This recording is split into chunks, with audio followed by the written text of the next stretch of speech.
from the heart of rural France. This is the Keto Woman podcast, brought to you by me. Hello Keto Lovelies, I'm Daisy Brackenhall, and I've spent most of my life struggling with my weight and confidence, and have always had a difficult relationship with food. Even when I finally got to my target weight, after weight loss surgery and eating low carb, I couldn't maintain it and I was miserable. I've been keto now for over 2 years, and it has given me the freedom to fall in love with food again, without the constant gain, loss, guilt, virtue cycle of before. Health and happiness is where it's at now, running on fat. Welcome to the Keto Woman podcast. Each week I'll be chatting to inspirational women, maybe even the odd man, to discover the secrets to their success so that I can share them with you. So what is keto? Keto is a way of eating that enables you to switch your body's main fuel source from sugar to fat.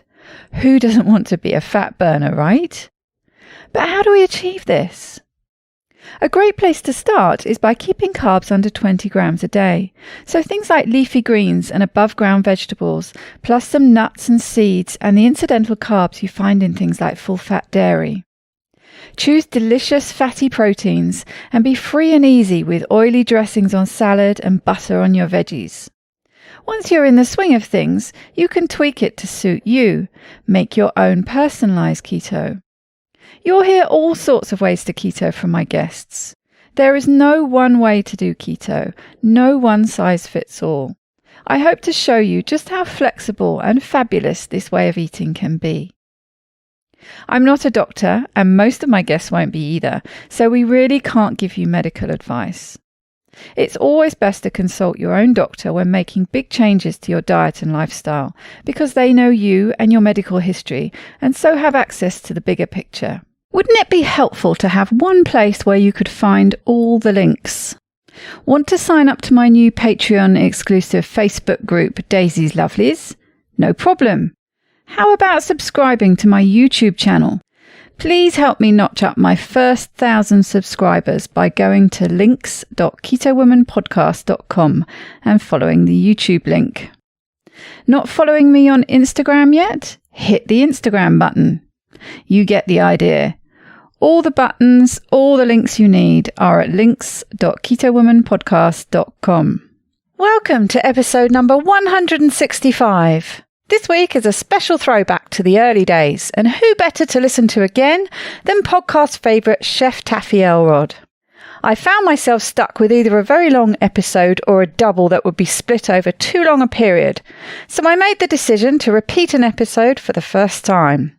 Things are pretty busy and stressful here with a big move back to the UK and all that entails, so I scrolled right back to the start and it took all of 10 seconds to know just who to share with you again.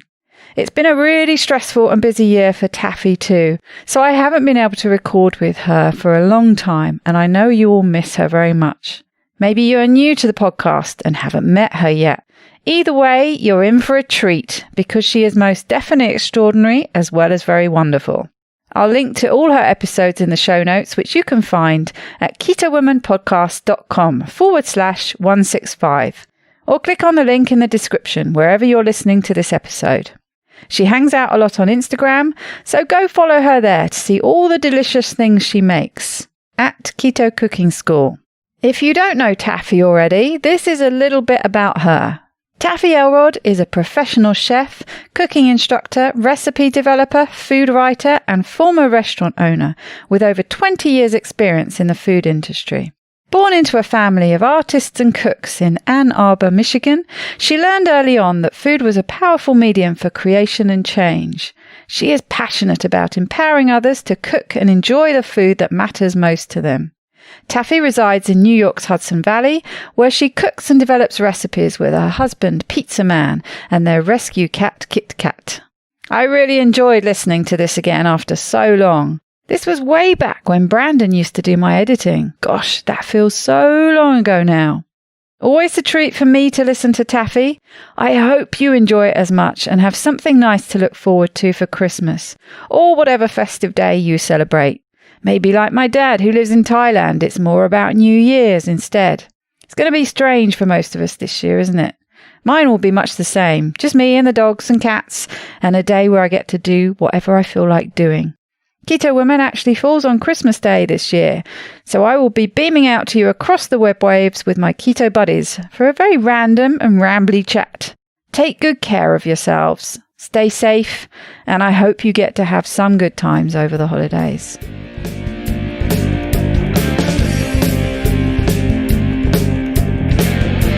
Welcome back to the Keto Woman podcast, Taffy. It's lovely to see you again. How are you? I'm wonderful, Daisy. Thank you for having me back. It's a pleasure. Well, I thought as this show is the Christmas show, the one just before Christmas, we'd talk a little bit about Christmas traditions that we're familiar with. I thought that would be a nice twist, and there might even be the odd recipe. Perhaps so. I am excited to talk about it and all the fun and delightful traditions that are still fully available to be keto-fied. Yes, that's the thing, isn't it? It's an exciting challenge to try and keto-fy some of your favorites. Yeah, it is. I mean, I guess some of them are probably out. They're probably right out.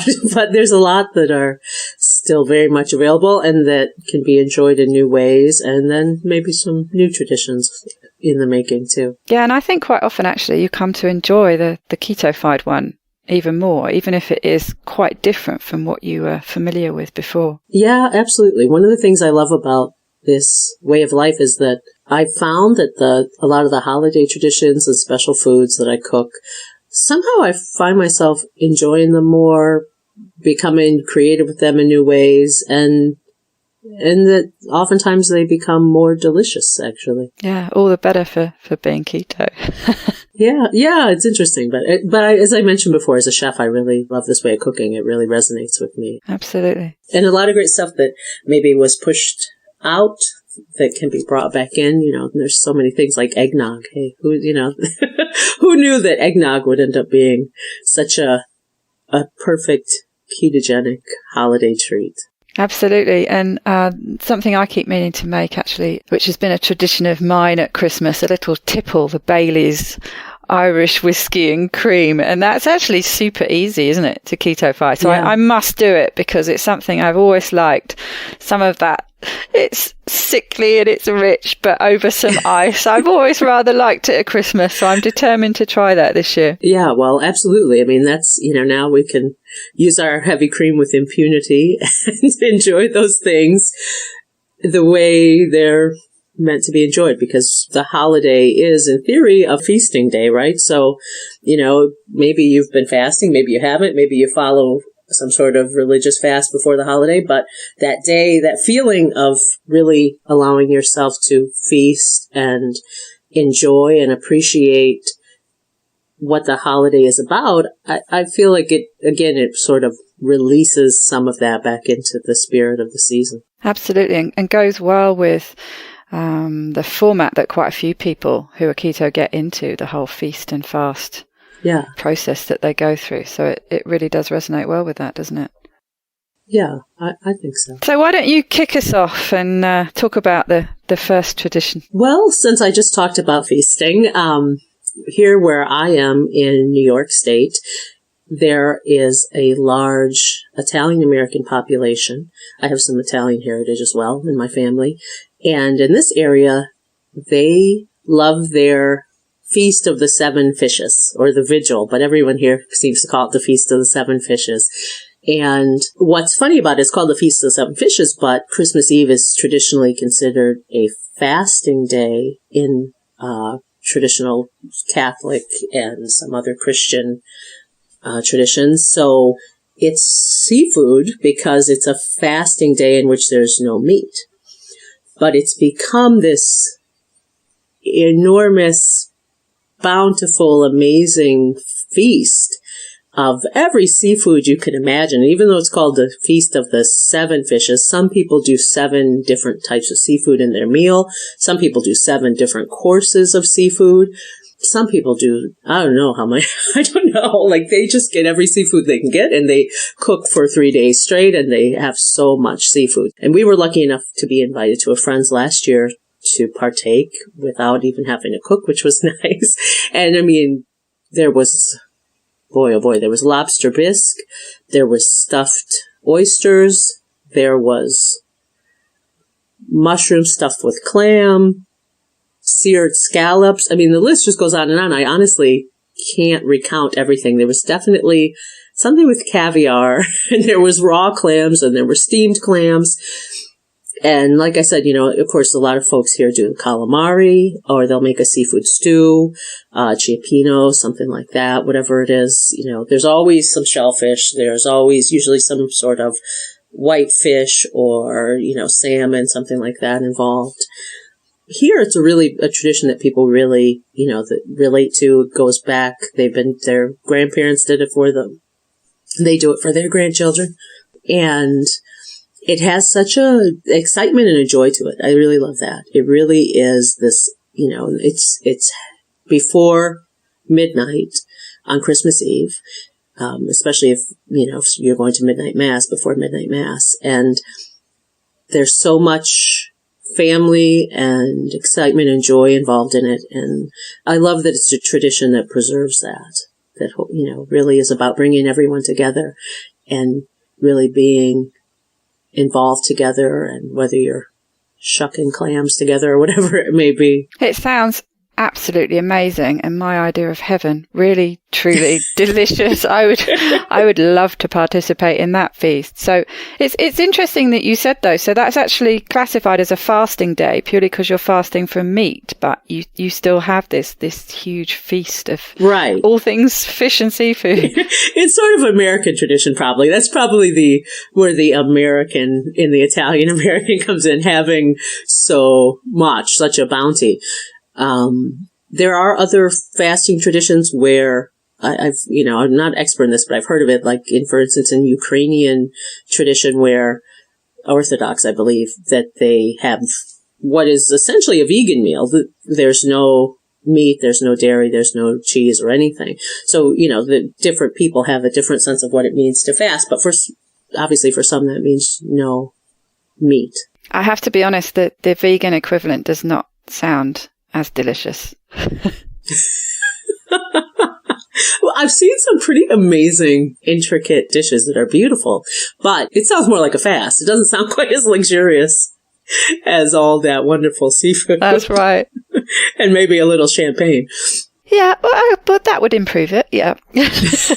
I like the fact that you talk about that a big part of the tradition is the whole family becoming involved and really getting involved in the whole preparation and cooking process. That sounds really nice. It reminds me of Christmas Day in my family household, where everyone sort of takes a bit of a role with cooking the Christmas dinner. Yeah. It's a fun thing to get everyone involved in, isn't it?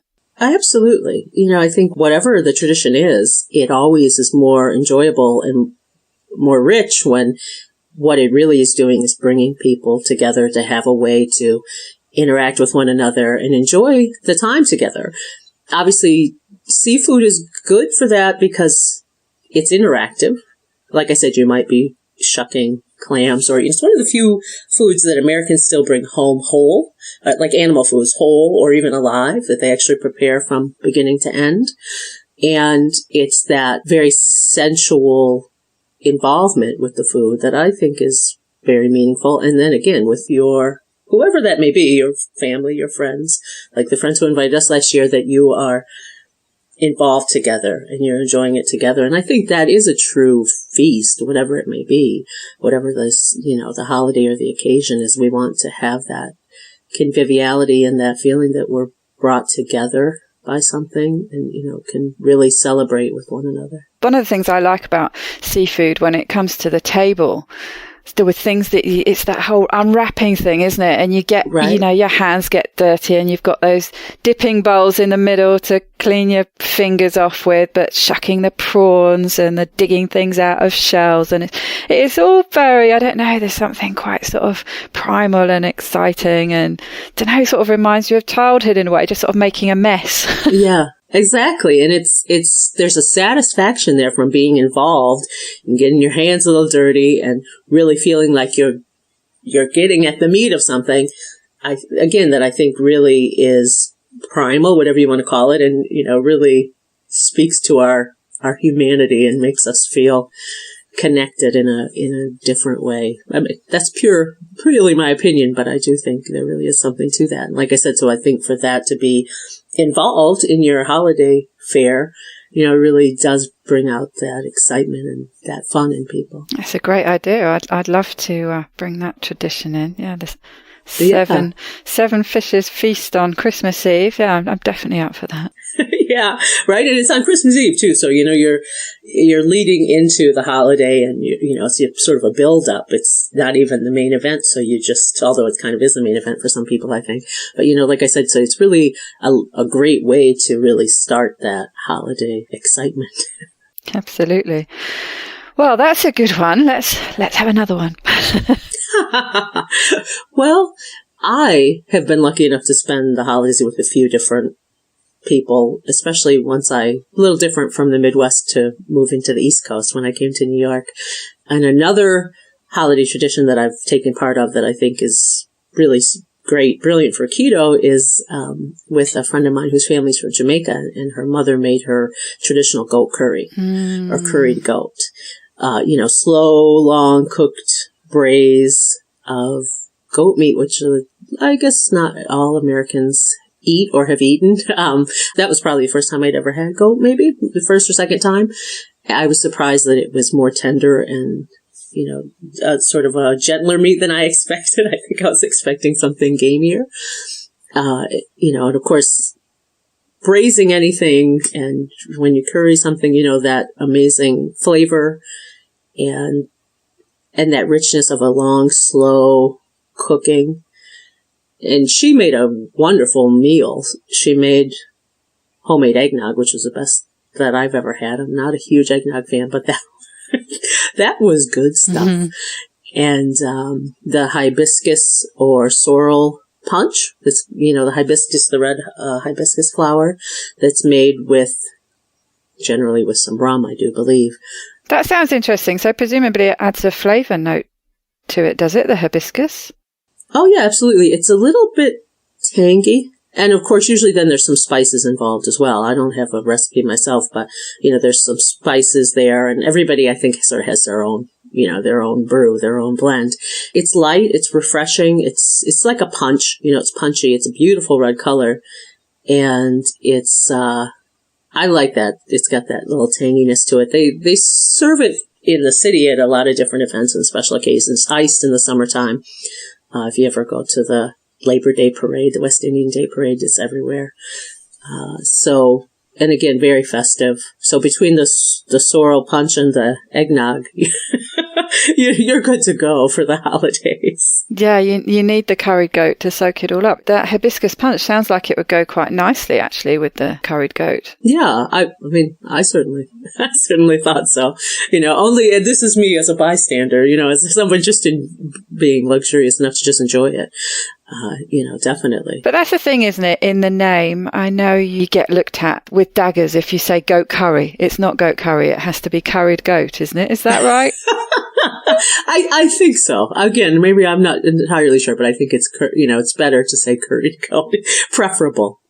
So. It's very delicious. I've had it once or twice, and yeah, I'm a real fan. It's spicy and it has heat, but it's not the kind of heat that blows the roof of your mouth away, is it? Right? It's just that lovely, warming, spicy heat. Yeah, it's a very, very much a comfort food, I would say. But that's the other thing that I find intriguing and that's so interesting is the ways in which people take this same holiday and express it through their locality, what's available to them, how they approach it. I grew up in the Midwest. I'm from Michigan originally, and I have German in my background and some Northern European. And of course, that's a very different way because it's cold. It's the cold, dark time of the year, right? And so things tend to be about very hearty food, not much spices at all, and very rib sticking kind of fare. And then a lot of, how can I say, like a lot of comfort food, a lot of very much just this, and sometimes maybe it's even a little bland by certain people's standards, I'm not sure. But, I grew up with a lot of cabbage and those kind of heartier vegetables. My grandmother used to make turnips and rutabaga and parsnip and, lots of root vegetables and things like that, all during the winter and also at the holidays. And what's the typical standard American Christmas day, if you like? Certainly in the UK, it's all about the turkey, but potentially it's a bit different for you because you've had the turkey with Thanksgiving. So what does Christmas Day look like? Well, yeah, that's true. Some people do turkey again, the turkey on Thanksgiving Day too.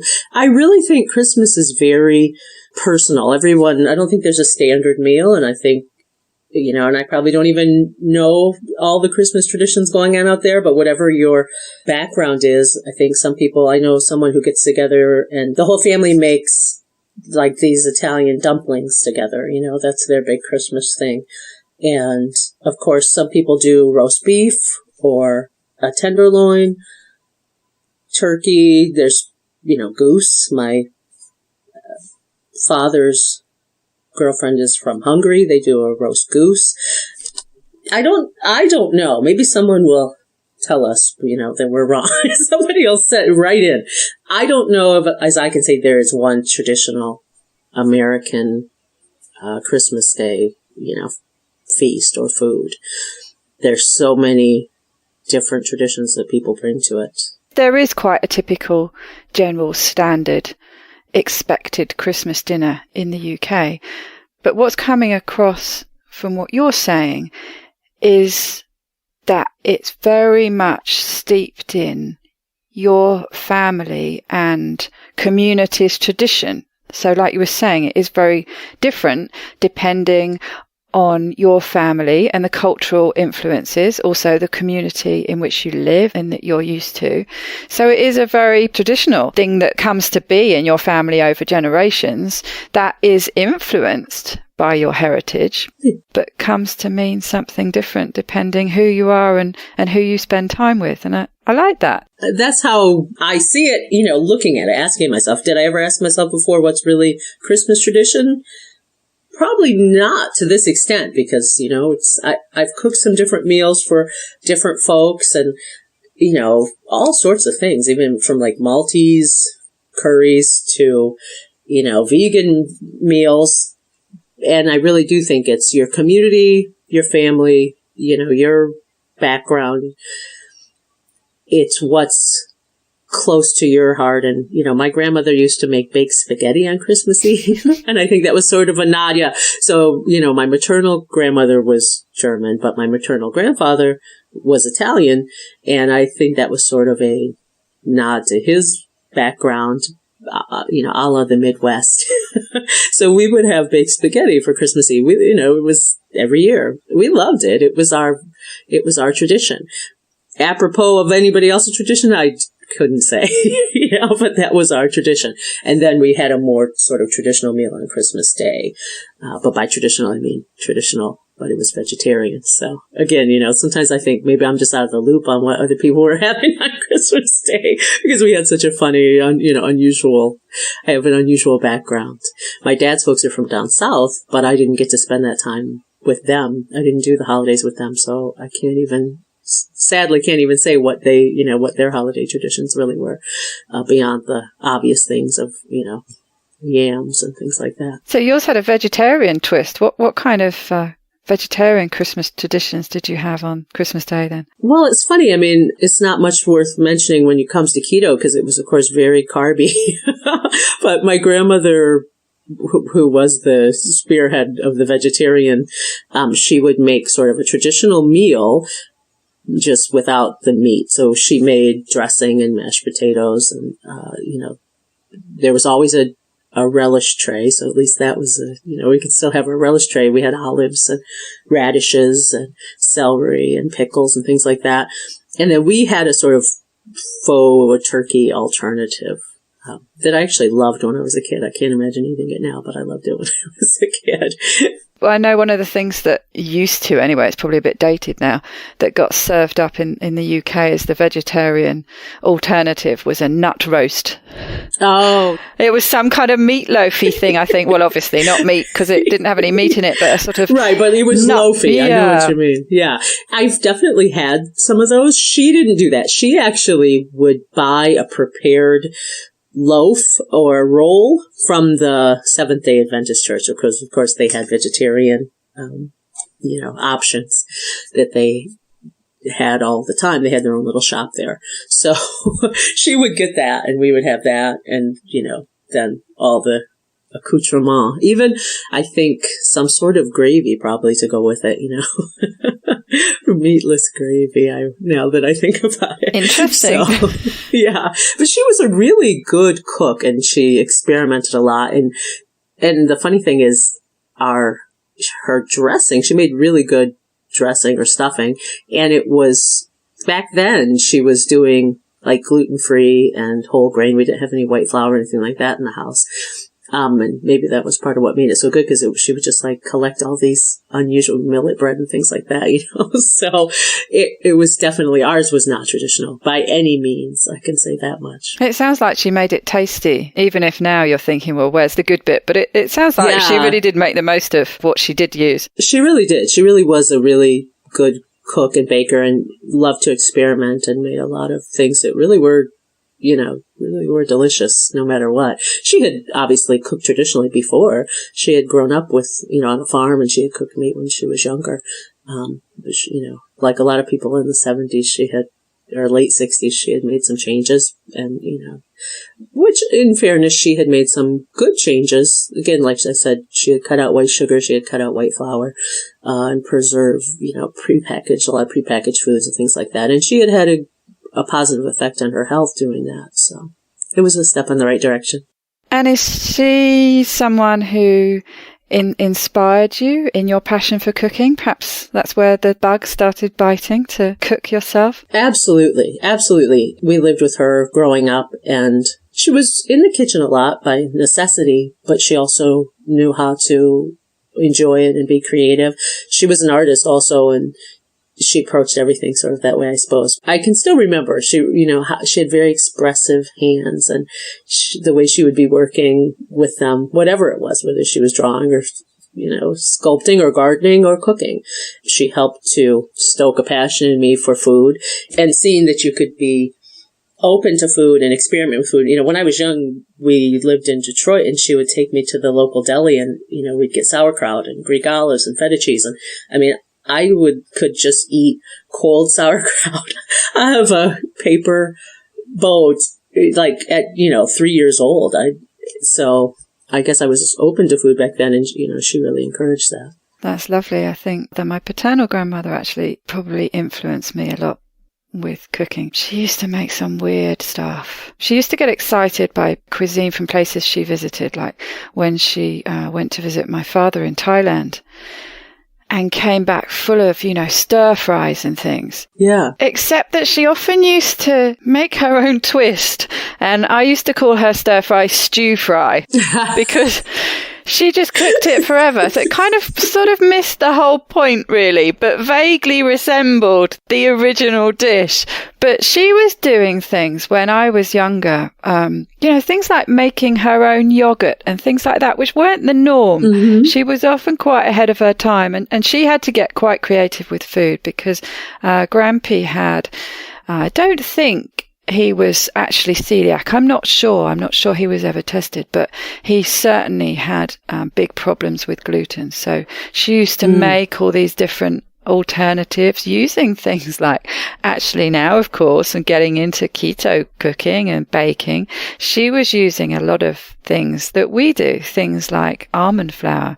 And she used to use some things that we don't, like rice flour and things. She used to make the most amazing mince pies, which I think were a combination of maybe rice flour and almond flour, but I remember them being super crumbly and delicious. Yeah. But she used to cook everything from scratch and had a very traditional way they ate. They got up every day at 6 and had their breakfast, and then she would cook. They had their May meal at lunchtime, and then a sort of a more of a tea at dinner time, a light meal.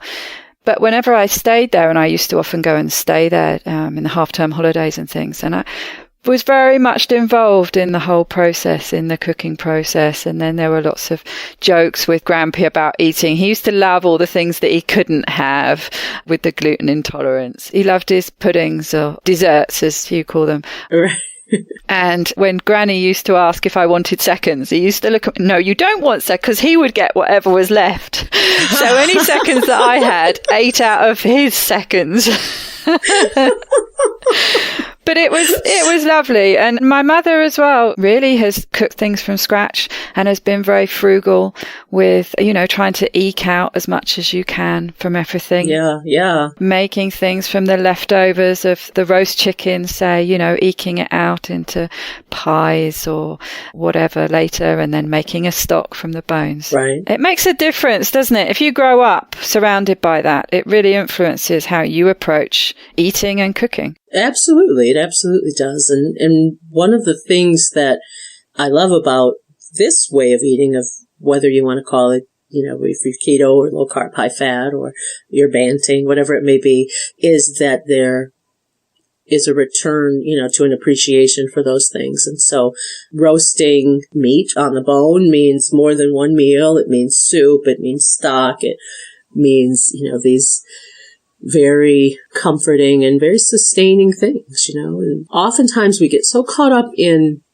what's right or what's wrong or what we should or what we shouldn't do. And we forget that there are people who are just asking themselves, will they eat today?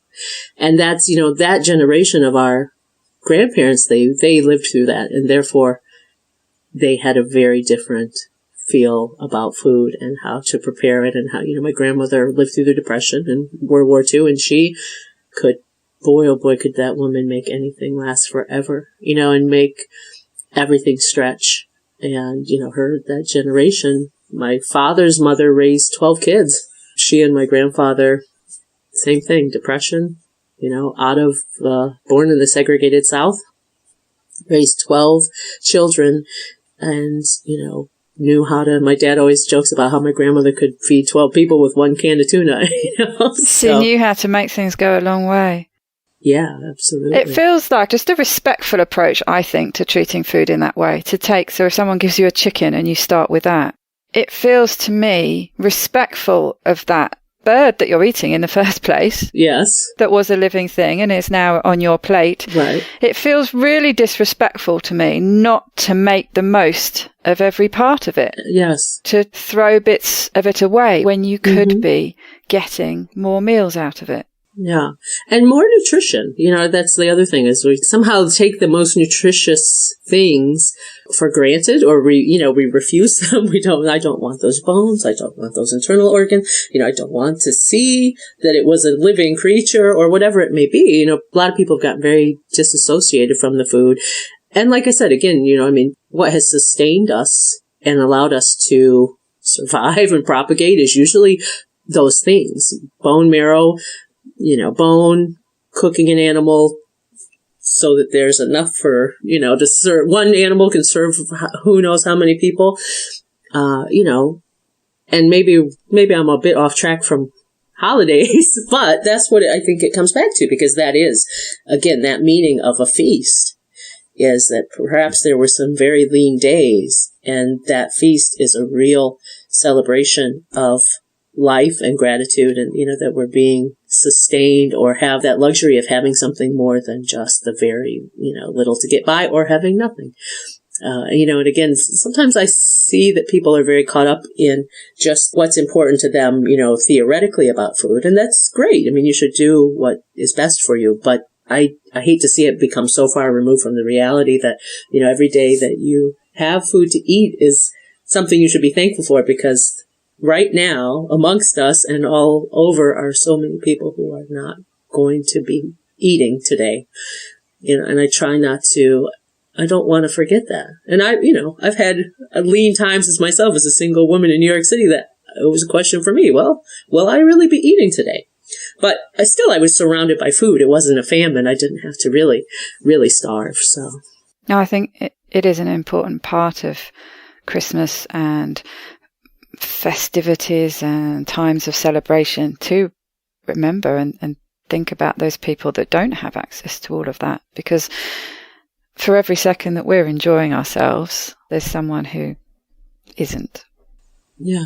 I think people experience this if they incorporate fasting into their keto or dietary experience, is that they also re-experience this true pleasure and joy of eating that many of us have forgotten or haven't experienced for a long time, because we're either forcing ourselves to eat or eating so often or eating food that we don't find pleasurable has made us sick. That hunger is the best sauce. I believe it's Brillat Savarin who says that. And it's so true. You don't realize until you've experienced it. When you have been hungry for whatever reason, because you couldn't eat or because there wasn't anything, or just because you have had to go without food because you were on a long flight or you had surgery or whatever, that food, when you get to eat, when you haven't eaten, is so much more pleasurable and enjoyable and nourishing and satiating. And I think we also disconnect from that experience of the true joy of feeding ourselves and nourishing ourselves. And we miss that too. And, it's all a part of life. It's all a part of our human experience that's really, really enriches our existence. And, we should be allowed to connect to that. A holiday shouldn't just be an obligatory set of courses. Oh, I have to make this food, or, no. Whatever it is, whatever it may be. My grandmother used to just roast onions in the oven. That was one of her side dishes. They were so good. If it's a roast onion, enjoy it. So be it, but enjoy it. For me, a roast onion is that experience of, it was cold and she was baking and she was making the most of a humble ingredient, an inexpensive ingredient, but that it was a beautiful thing. It wasn't lacking in any way. And, when it comes to food, I can go on for a long time and I can say a lot of things, but I've had a lot of different experiences as a professional cook and in my life. And if I only communicate one thing, it's that food is amazing and it's this integral part of our humanity. It is us. It is what we are. It's what builds us. And a lot of us who've come from a background of whatever it may be, dieting, health problems, we have such a conflicted relationship with food, whether we should enjoy it or shouldn't enjoy it, what it means, or is it too much or too little, and we forget about just the simplicity of it, that we need it, that it's, in a sense, our birthright. We need it, we deserve it, we have to have it, and we ought to be able to experience it in a healthy, joyful way, because that's natural. That's our most basic humanity: water, air, food. And we have a right to that. And that's what I mean to bring it back to topic, that I love the way that this lifestyle interacts with the holidays, that I can take a new look at them and approach them from a new angle. And I can stay keto.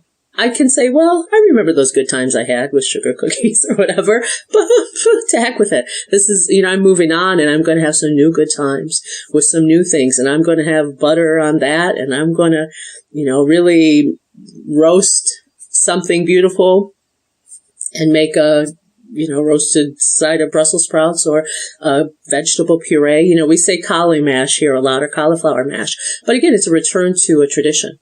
There have been vegetable purees for a very long time. People have been making those without potatoes involved for a very long time. It's not something new. It's not something crazy. And that's good too. And now, instead of having to try to figure out how to make it delicious with nothing but vegetable broth, you can put in your butter and your cream or whatever, coconut cream, whatever it is you can have. Again, make your own traditions that you're happy with, that you're comfortable with, that I think one of the things a lot of us love about this lifestyle is you can make something delicious and something ketogenic and take it to a potluck or take it to a family gathering. You don't even have to say a word. Oh, I love that cheese ball. That was delicious. Whatever it may be. It's not going to stand out as something crazy, is it? No, everybody's probably going to attack it first, and you're going to wonder why you didn't make more, because now you don't have anything. You haven't got anything to eat because everyone is eating yours. Yeah.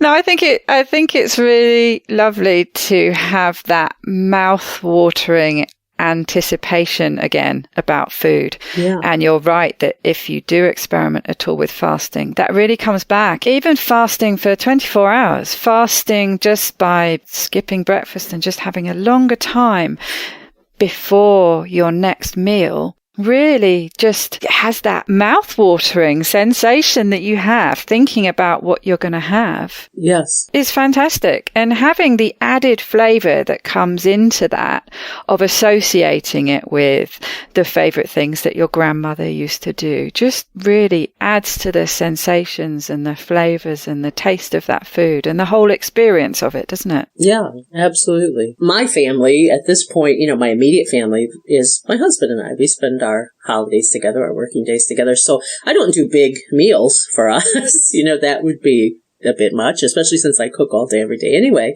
But we, at this point, have our own, little traditions that we do. So neither one of us are big chicken eaters. It's not our favorite, but I do like to occasionally roast a whole chicken. And that's good for us. We don't need a turkey or something larger.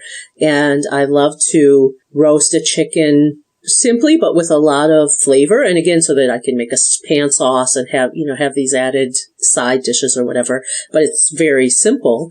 And you need like about a 3-pound chicken, 3.5-pound chicken. That's about it, and 3 things that I like to do that, make it a little different. I used to do this with my students all the time. It comes out really well. One is that I put fresh herbs inside the chicken in the body cavity. I use sage, rosemary, thyme, and parsley. And then you season the inside of it really well. That body cavity is a bit of a barrier, so it's almost impossible to over-season by seasoning inside the chicken. Right, so it just kind of steams and filtrates out through the meat and flavors it, I guess. Yeah. Yes. And then I truss it just so it holds its shape and it cooks more evenly with a little bit of butcher's string. And then roast it over a bed of mirepoix, which is a combination of celery, carrots, and onions. And you can also do white mirepoix, which is celery, parsnip, and onions, and it often includes leek. And the ratio for a mirepoix is 50% onion to 25% celery to 25% carrot or parsnip, if that would be what you're using. And I use that as a bed under the chicken. So it does 2 things. It helps to flavor it and keep it moist, and then it also collects the drippings and doesn't allow them to scorch in the pan. And I actually, you're supposed to put a roasting rack over the mirepoix, but I actually just like to put the chicken right on the mirepoix. I just cut it really chunky, and then I just put the chicken on top of it. And then for the first about hour of the cooking, you cook the chicken upside down, breast side down. I was going to ask you about that. Yeah. That's a trick I read about quite a while ago to try and keep the breast meat, which has a tendency to get dry, keep it moist. Out, yeah. And it works, doesn't it? It works. It really works. And also, those aromatics that are in that body cavity, they get into the breast meat because they're above it. So it's dripping down into there. Then after that first 40 minutes to an hour, you turn it over and, allow it to finish cooking. And you may have to cover it for a while, but when you uncover it, the skin still crisps up, even though it's been underneath for all that time. And you get a very juicy, flavorful, moist, really beautiful chicken. And then, and the other thing I do is I start it out for first 15 minutes at a higher temperature, about 450, and then take it down to like 325 for the rest of the cooking. The whole cooking time is about 2.5 hours. What you have in the pan, of course, is this also amazing, unctuous, flavorful pan drippings that you can make a very simple pan sauce. The vegetables, if you haven't, if they haven't scorched, hopefully they haven't, because you need enough in the pan not to scorch. Just cover the whole bottom. I use a small saute pan so that it's just barely bigger than the chicken. There's not a lot of room in it helps to collect all the juices together. You just pull out those vegetables and, you can even puree them and add them to the sauce, or, puree them and have them as a side dish if you wish, or you can just use them to flavor the sauce and discard them. you're going to have all this beautiful fat and pan drippings, the fond in the bottom of the pan that you can deglaze with a little bit of chicken broth or a little bit of wine or even water. And you don't need a lot. You can strain off some of the fat if there's a very lot of fat there. You season it. And again, you've had these herbs and these vegetables roasting in there. The flavor is phenomenal, but there's nothing in there. It's true flavor. There's not a packet of, gravy mix. There's not some starchy component. It's just the true essence of those foods and the chicken and the flavor. You heat it through, and then at the end you can just add a knob of butter, cool butter, and whisk it in, mounting it with butter. And that chicken and that sauce is very often all we eat. We don't even have a side dish or anything. It's so good. It's so delicious. satisfying. Yeah. And I have learned, I used to probably have bread or something with that rice. I've learned that the white chicken meat, I finally understood what it's good for. It absorbs the sauce. I was going to say, that's a good thing to mop actually it wipe up up your sauce with that, even if it's a little dry, it's okay because you're going to wipe up that pan sauce with it, that glorious pan sauce. And again, if you're a little hungry, I don't know if you fast or not. I'm not advocating for anything, but if you have a good appetite going, you'll be on cloud nine. Yeah, you're going to be drooling with the smell of that cookie in the oven.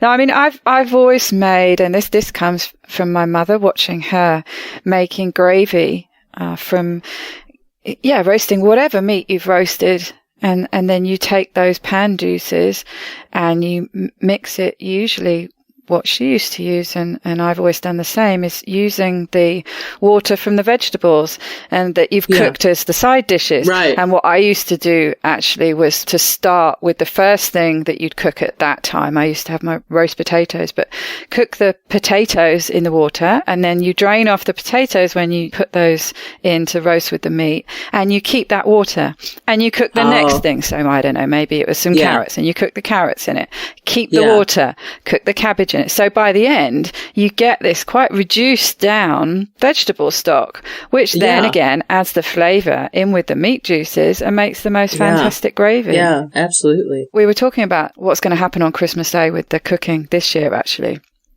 And we both agreed that we'll basically hand it over to my brother. He'll be in charge. He's quite bossy and he likes things done the way he likes. So I said, I'll just be sous chef. I'll just do what I'm told.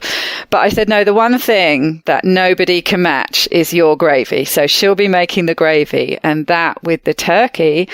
Turkeys, certainly in the UK, usually come with the giblets inside, and you take those out and they get boiled down, and that gets added to the pan juices and makes the most incredible tasting gravy. Delicious. Yeah, absolutely. Yes, I forgot the giblets, which sometimes here, it's funny, you get them sometimes and sometimes you don't. It really depends on who packages the bird. But if you have giblets, by all means, you want to use those to make your gravy. And what you were saying about the vegetables, reminded me, speaking of being frugal and using things. Here in the States, once upon a time, people used to keep what they called pot liquor. And that was the cooking water from their vegetables. And, they kept it and added it to soups or sauces or for cooking more vegetables or for whatever it was. And it was flavorful. And again, that idea of preserving every bit of nutrition. And of course, water. Water was also, much harder to come by. And you can make a vegetable stock, can't you, by keeping all the vegetable trimmings that you have and maybe, throwing them in a bag in the freezer or something until, do that with bones as well, actually. If you've had something that you don't have enough bones left over to make a stock, you can just keep a bag in the freezer, can't you, until you've got a nice collection, and then put them all in a pan and make some incredible stock. Homemade stock, broth. There's no comparison, is there, to the kind of shop-bought stuff that you can buy? No. I mean, not only in regards of taste and that you can please yourself, you can make it however you'd like. And then, of course, the fact that it's just 9 times out of 10, there's some sort of additive in prepared broth stock. I mean, that's the nature of the beast. It's very easy for stock to go off. It's very easy for broth to go off. It has to be shelf stable. They have to have something in there. And those things aren't necessarily things you want in your finished product. So when you make your own at home, whatever it may be, it's going to be a better quality, and it's going to suit your needs. I can't really buy prepackaged beef broth or stock anyway because it usually has tomatoes in it. So, I can't really have tomatoes. I have to make my own, that sort of thing. Because once you start reading labels, of course, it's a whole new world. Exactly. If there's anything you react to, homemade is always better.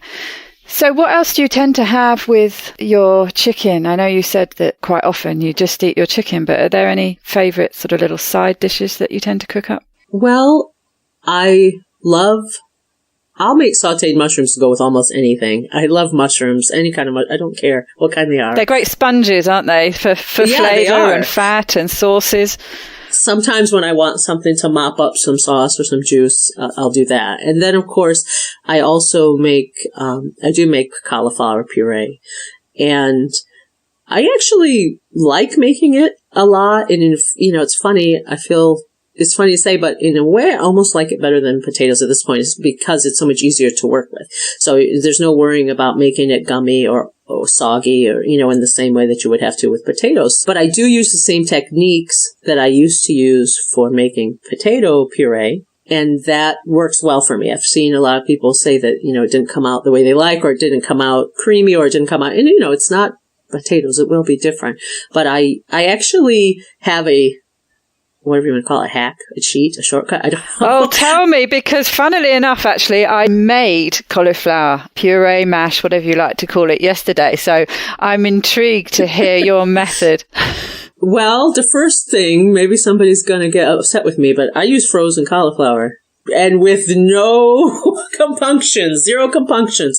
The goal of my making the puree is to soften the vegetable and allow it to break down to a point that it's, creamy. So a frozen cauliflower is perfect for that, because when we freeze a vegetable, what happens? The cell walls burst and then they break down. Half the work is done. So if I want a nice, al dente vegetable, is going to be a disaster. If I want something soft, somebody has already done half the work for me. It's usually less expensive. And if I bring home, or if I bring to the restaurant a vegetable that I don't cook with daily, it may go to waste because I won't have time to get to it. If I have a frozen bag of cauliflower in the freezer, it's there for me when I need it. And then I just do what I have to do. Again, I would not apologize to anybody for that. So I just steam them with as little water as possible. And the beauty is they're frozen, so they already have quite a bit of water in there. And I actually just do it in a saute pan. I just throw them in a saute pan with like a drop of water, bring it up to a boil, cover it, and just let them cook on their own. Once it's fully cooked, which doesn't take that long because they're frozen, but I still, I let them cook for probably about maybe 10 minutes. And then I drain off the water, whatever water is there, and then I put them back in that dry pan and cook off as much water as possible. And you don't need oil or anything. There's so much water in those vegetables that unless you have it just going at some crazy, crazy high heat and you leave the room, you can see what they're doing. And they don't have starch like a potato, so they're not going to stick. So I just drive off as much of that water as I possibly can in that dry pan. And then I may add a little cream to that in the heat, or I may not. And that's, again, this is the other beauty thing of it. You can just put it in the food processor. You don't have to worry it's not going to get gummy. I just put them in the food processor without too much added at first. The food processor needs to be able to get a hold. The blade has to get a hold of the cauliflower. So I just put it in there and start it up. Like I said, there may be a little bit of cream that I've warmed in the pan with it, maybe a couple tablespoons or something. And then I puree it. I blitz it until it can't be blitzed anymore. And then I add in whatever I would like right into the food processor. Cream, some sort of soft cheese. I've done it with goat cheese. I've done it with cream cheese, obviously. And whatever flavorings. Sometimes I put fresh herbs. I use a salt seasoning called Herbamar, which is just sea salt with herbs. It works really well for like neutral, mild flavors like that. I like it with eggs. I like it with vegetables. And it's fine. It looks nice. And sometimes if I want it to stay white looking, I'll add white pepper instead of black pepper. But white pepper's very strong. You only need a little bit. I've got some truffle salt, actually. When you were talking about that flavoured salt, yeah. I thought, that would be nice in there, wouldn't it? Exactly. I mean, that's the beauty of it. It's a blank slate. There's a little flavor there, of course, but you can do whatever you'd like with it. Yeah, so it kind of depends what you're serving it with, really. So you can, can add flavors depending on that. Yeah, or omit them if you want it to be really, mild and just support the flavor of something else. That's okay too. Then, oftentimes I will add, I don't always, but I will add maybe just a tablespoon of some sort of dry cheese, a grated Parm or a grated Romano, something like that, because that will help to absorb more moisture and hold it together, but you don't have to. Once that's done, this was just a necessity. Another thing that just came out of necessity. I'd be in the restaurant. I would decide when I had free time to make the puree. And then I would reheat it when we wanted it. But what happened with that is, so I would put it in, just like a tin tray, but any baking dish is fine. And I would set it to the side. Then when I wanted to eat it, I would put it back in the oven for a while. And I usually drizzle a little olive oil over the top or put a couple of pats of butter on top. So what happens is that second cooking, again, begins to remove more moisture. By that time, it has a chance to set up, and it has a much more pleasing texture. It's more creamy and more you can sort of spoon a dollop of it as opposed to it being runny. And so I think a lot of times that's what happens. Either people have far too much liquid in it, and so it's not coming together as a puree, or they have not cooked the vegetable enough, especially if they started from raw. So, of course, you can never get it creamy because it still has that crunch or that grittiness to it. We've been trained that al dente vegetables are good, and they are. I mean, I don't want to eat mushy cauliflower if I'm eating cauliflower. But when you're going to use it in a different way, you can't be afraid to prepare it in a different way, because you need to know what you want it to do. I used to tell my students, like, listen, you can't make everything go your way. You can't make people do what you want them to do.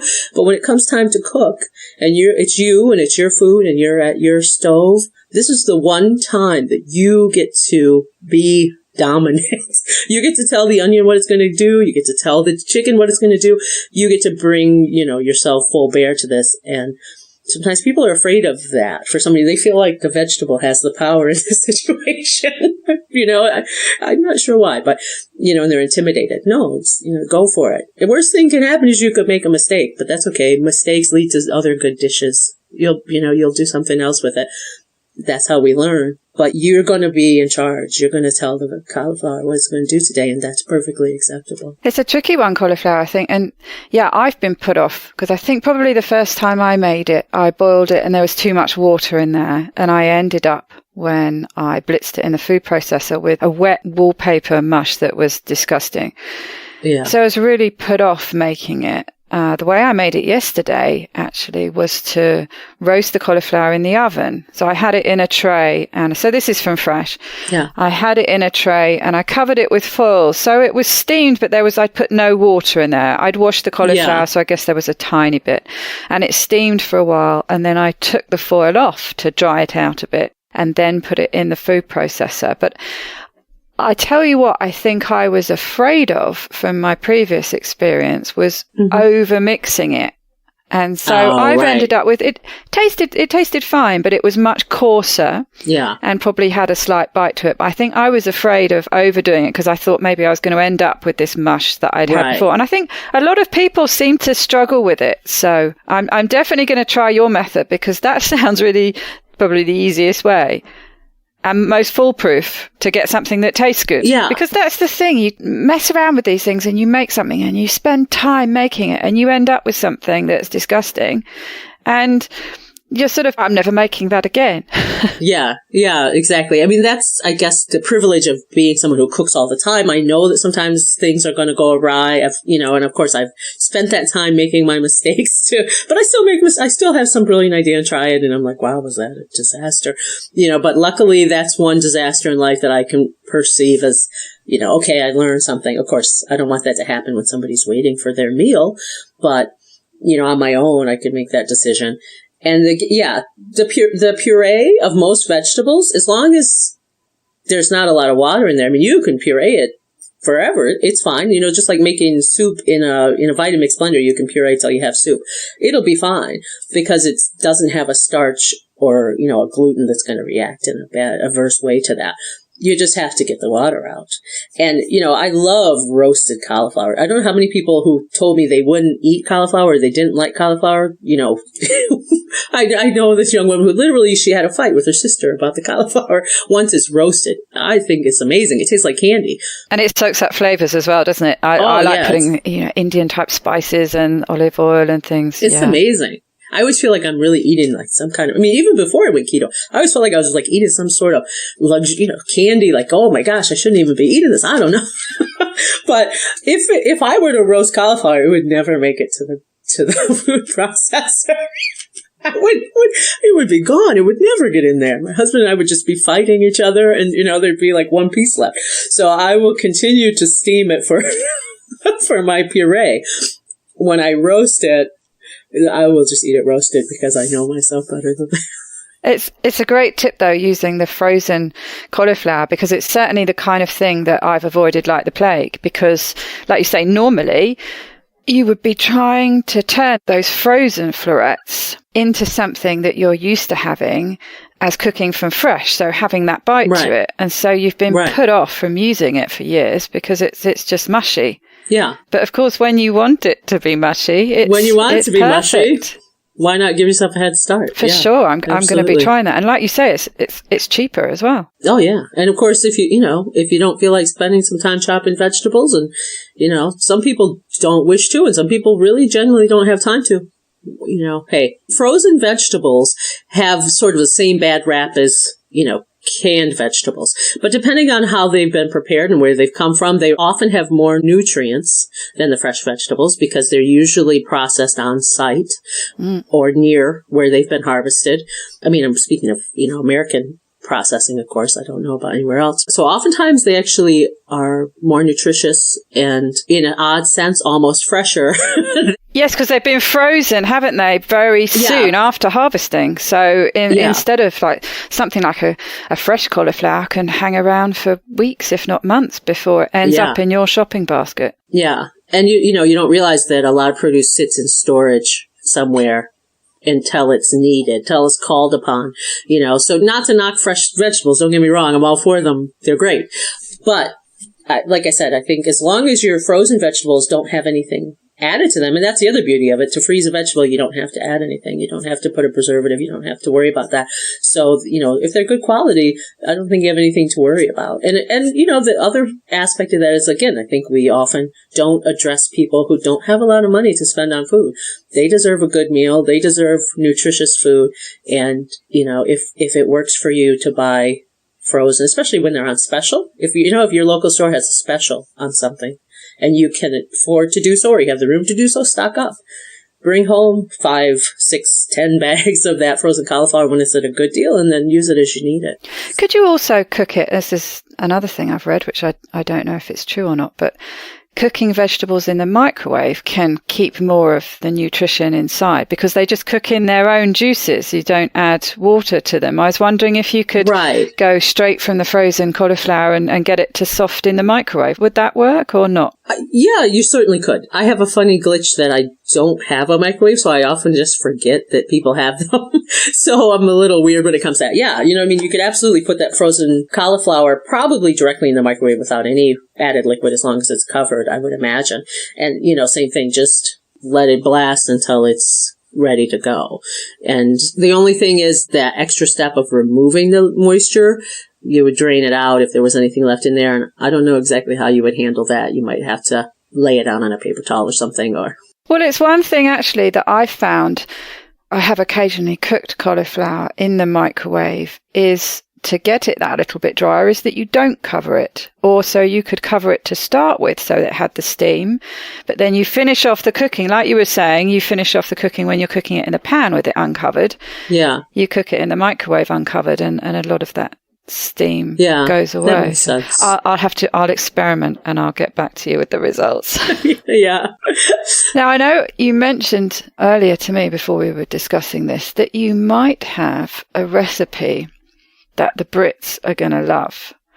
Now, there's something that traditionally goes with beef, but often gets served up with the Christmas dinner, and that's Yorkshire puddings. And I gather you might have keto-fied it. So I'm dying to hear about this. Well, this is funny because this is like I was saying, sometimes the best laid plans, like I was trying to actually make a keto-fied clafouti and it went okay. But when it came out of the oven, I was like, wow, this really looks like Yorkshire pudding in the places where I didn't have any raspberries. So I don't have an exact recipe because I was making something different. But what I did, I looked at it and realized it would work seemingly perfectly for Yorkshire pudding. And I was going to try to test it, but I haven't had time. So instead of putting flour in, I just used a combination of plain, unflavored protein powder. And I think egg protein would work the best, egg white protein, but also you could use plain whey protein. And I used just like a half a teaspoon of xanthan gum, just to give it a little body to go with, because sometimes the protein powder, it doesn't have much body to it.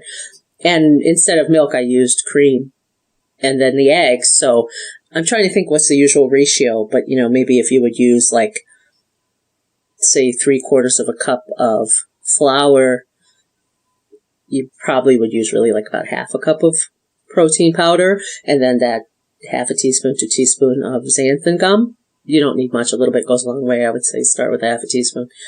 And maybe 3 eggs, somewhere in there. Everybody has their own opinion about how many eggs and how much, so I don't even want to start that. But, and of course, it's not my specialty. It worked beautifully, and obviously in hot fat. So what I had was a cast iron skillet with butter in it for the clafouti, and it puffed up all around and made this beautiful crown and had a crisp edge and was full of steam, just like, I had basically made Yorkshire pudding. I can be honest about that. But there's also not a big difference at the end of the day between those two things. Everybody seems to have some sort of egg-based pancake, sort of baked good. And a little salt, obviously. So if you have beautiful beef fat drippings, and a nice hot oven going already and heat up the pan, I don't see why you shouldn't have a beautiful Yorkshire pudding. That would be a great way to add flavour, actually, wouldn't it? Because quite often in the UK, they make them little individual ones in like muffin tins, I suppose they would be. And you put it in the oven and get it really hot. And you could if you use beef dripping or tallow as the fat in there. Oh, yeah, and absolutely. It comes out smoking hot. And that's the trick, I think, isn't it? Yeah. Is to have that oil smoking hot, and then you pour your mix in. So it starts puffing straight away. And then, of course, it goes straight back in the oven and it carries on. Right. Well, I'm going to be trying. This recipe. Yeah. We'll work out what the actual, the ratios are. We'll put them in the show notes. Yeah. Yeah, I'm definitely going to be trying that because it's one of the things that I really miss. So it would be fabulous to have an alternative. Yeah. And of course, it's a great thing, again, to mop up gravy. Yeah. It's the little Yorkshire pudding that has the well that you pour the gravy in. And quite often it's a meal that's often served up in pubs where they make big sort of almost plate size Yorkshire puddings, and then it has all the meat and vegetables inside, and then all the gravy poured on, and it's quite delicious. So I'm definitely up for taste testing that one. Yeah, right. And of course that beautiful traditional use of the fat, the fat that would be dripping from the roast anyway. Don't waste it, right? Absolutely, and it's going to add such great flavour. Yeah. Definitely. Well, it's been fantastic talking to you today. There's a few recipes in there and all sorts of chat about all our different traditions that we know about. And obviously there are so many more that we haven't mentioned, but yes. Yeah, maybe next year. Maybe everyone write in and tell us your traditions and we'll talk about them next year. Yeah, that would be lovely. So what would be your special Christmas top tip? Well, it's funny. I was really thinking about it, and I was thinking about what I really remember about the holidays, and what sticks home to me. And I think for me, what it really came down to is we get caught up in, is it going to be perfect? And, how's the dishes, how's the meals going to look and so forth? And are we going to get along with our, brother-in-law or whatever? And it doesn't have to be perfect. And you can put aside your ideas of, the Hallmark perfect holiday. And when you do, you can enjoy what really matters. And I think if you ask yourself, what will you remember? What will be your fond memories, or your children's fond memories, your grandchildren's fond memories in 20 years? It may be a conversation, or, we used to play old records, the Christmas records on a record player, play pickup sticks, or these games that my grandmother had when she was young, and try to invest your time and energy into those things, and, allow yourself to enjoy them. There will be people that won't always be there with you, and enjoy those moments, and don't stress yourself about all those details, which you will not remember by next year. That's very true. That's lovely. It doesn't have to be perfect, and really enjoying the moment. And we often get away from this, don't we, with people always wanting to take pictures or videos with their phones. Yeah. Put them down and just really experience the moment and the time you have with people who are really special. Yeah, absolutely. Even if it's someone in your family you don't get along with, and they're curmudgeonly and they get on your nerves, there'll be a day when you will laugh about that person and say, oh, they were terrible. But Christmas just isn't the same without them. Absolutely. Well, I hope you have a lovely Christmas. I know you're very, very busy, especially the run-up. Christmas Day itself might be a bit of a rest for you, but really this is a super busy time for you. So I'm really grateful for you taking the time out to talk to me today. And I wish you the loveliest of Christmas and happy holidays. Thank you. And much the same to you. And I really enjoyed this time, and I really appreciate coming back. Thank you. And we'll have you back soon in the new year when you've got a little bit more time on your hands. Amen to that. Thanks, Daisy. Be well. And you.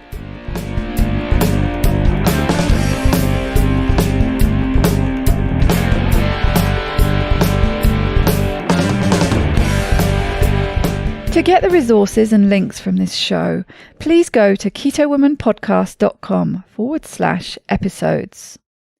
Please share this podcast with as many people as possible by sharing one of my links or just taking a screenshot of an episode that you enjoyed.